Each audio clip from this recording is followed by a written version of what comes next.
clearly state the city's ordinance. Nobody's saying don't help anybody who's down and out. But let's do it in a place where it doesn't have a negative impact on the park and on the Beach Street community itself. Daytona Beach Police Chief Mike Chitwood says the Beach Street businesses have complained and asked social services just a half-mile down the street to step in. Some of the churches that do it, they ask to provide identification. They have a list. They know who's coming in. They check that list. They make sure there's no sex offenders. When you just open up the trunk of your car and you say, Jesus told me I need to feed somebody, who's coming in there? Where are the regulations at? And how do I know that this church leader isn't a psycho who's poisoning the food? I mean, we don't know any of these things. Chico and Debbie told me they've been feeding the homeless and handing out clothes here on Manatee Island for at least a year, and they claim until now they've never been given a ticket or even warned about what they've been doing here. Chief Mike Chitwood says that's not the case. We've always enforced it.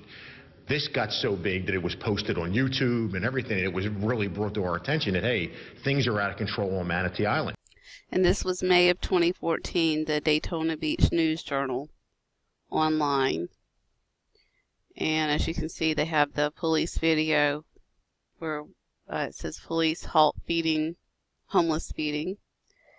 And then when you get down to right here, it says Chitwood pointed out that the park has a children's playground. The feedings attract dozens of people to the park who wouldn't otherwise be there. Some of them could have criminal backgrounds. He pointed out that Chico Jimenez has done prison times in other states, a past that Jimenez has acknowledged. What we did, we have a lot of ordinances set up in the city, and they're set up to maximize the best help for everybody. We set up a while ago, that's why it's posted out front. I'm not going to ask you about individual things. When I walked up, it's obvious some people have been briefed about saying the birthday party thing. The city has set up a process so it will help people that need to be helped, where they need to be helped, and when they need to be helped. Unfortunately, doing this, when you're not part of the process, it actually hurts over there because they feed from 11:30 to 1, and if all these people don't show up there, that reduces their funding for the day because those people didn't come to eat. Goes everything out of whack. We have set up a process where anybody that wants to help, which we encourage, it's all done through the center on North Street, so that they have all the outreach things, they have it set up, everybody knows 11:30 to 1, every day they're there, they go eat. They can plan on that.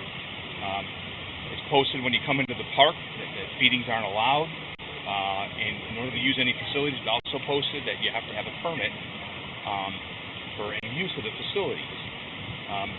This is in violation of those rules and the ordinances.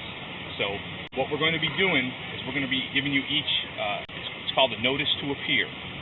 As well-intentioned as it is, it really throws a kink in the whole system to try to help everybody. There's plenty of systems set up to do this feeding. You go out there, they give you a time and a place. You can either come and help feed, you can bring food, you can volunteer your time, money. It's a well-oiled machine at this point. Actually, there's fees involved. I mean, there's a whole fee section where